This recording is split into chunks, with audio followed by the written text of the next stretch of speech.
वैशाख माह के शुक्ल पक्ष में पड़ने वाली एकादशी तिथि को मोहिनी एकादशी के नाम से जाना जाता है। इसका नाम मोहिनी एकादशी क्यों पड़ा, इसके बारे में कहा जाता है कि जब समुद्र मंथन हुआ तो अमृत प्राप्ति के लिए देवताओं और असुरों में भी इसे पाने की होड़ मच गई थी। ताकत के बल पर असुर देवताओं से अधिक बलशाली थे। देवता चाह कर भी असुरों को हरा नहीं सकते थे। सभी देवताओं के आग्रह पर भगवान विष्णु ने मोहिनी का रूप धारण कर असुरों को अपने मोह माया के जाल में फंसाकर सारा अमृत देवताओं को पिला दिया। इससे सभी देवताओं को अमृतत्व मिल गया। यही कारण है कि इस एकादशी को मोहिनी एकादशी कहा जाता है। ऐसा कहा जाता है कि इस एकादशी का व्रत रखने वाला व्यक्ति मोह माया के जाल से मुक्त हो जाता है और उसे मोक्ष की प्राप्ति होती है। माना जाता है कि इस एकादशी का व्रत करने वाले के कई जन्मों के पाप भी नष्ट हो जाते हैं। इस व्रत में भगवान विष्णु की विशेष पूजा अर्चना की जाती है। इसकी कथा कुछ इस प्रकार से है।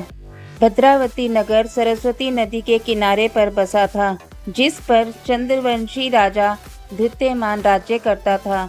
उस राज्य में कई विष्णु भक्त रहते थे, लेकिन उनमें धनपाल नाम का एक वैश्य भगवान विष्णु का परम भक्त था। वह परोपकार के कई कार्य करता था और लोगों की मदद करता था। उसने नगर में लोगों की सेवा के लिए पानी का प्रबंध किया था। राहगीरों के लिए कई पेड़ लगाए थे। उसके 5 बेटे थे, जिनका नाम सुमना, सद्बुद्धि, मेधावी, सुकृति और धृष्ट बुद्धि था।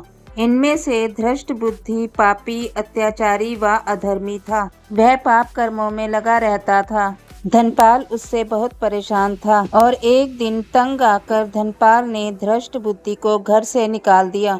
बेघर और निर्धन होने पर उसके दोस्तों ने भी उसका साथ छोड़ दिया। उसके पास कुछ भी खाने पीने को नहीं था। वह चोरी करके अपना गुजारा करने लगा। एक बार उसे राजा ने पकड़ लिया, लेकिन धर्मात्मा पिता की संतान होने के कारण उसे छोड़ दिया गया। दूसरी बार चोरी करते हुए पकड़ा गया तो उसे नगर के बाहर कर दिया गया। एक दिन वह भूख प्यास से परेशान होकर इधर उधर घूम रहा था। तभी उसे कौंडिन्य ऋषि का आश्रम दिखा और वह वहां चला गया। वह वैशाख का महीना था। ऋषि गंगा स्नान करके आए थे। उनके गीले वस्त्रों के छींटे उस पर पड़े। ऐसे में गंगा जल के छींटे से धृष्ट बुद्धि को कुछ बुद्धि आई। उसने कौंडिन्य ऋषि को प्रणाम किया और कहने लगा कि उसने बहुत पाप कर्म किए हैं।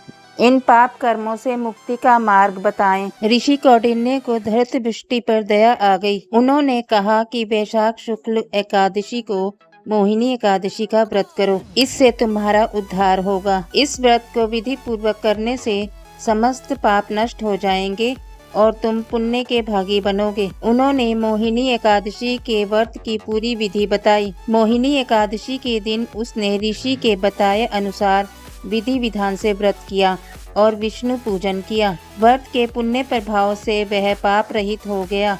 जीवन के अंत में वह गरुड़ पर सवार होकर विष्णु धाम चला गया। मोहिनी एकादशी के समान कोई श्रेष्ठ व्रत नहीं है। जो भी व्यक्ति मोहिनी एकादशी व्रत की कथा पढ़ता या सुनता है, उसे 1000 गोदान के समान पुण्य लाभ मिलता है।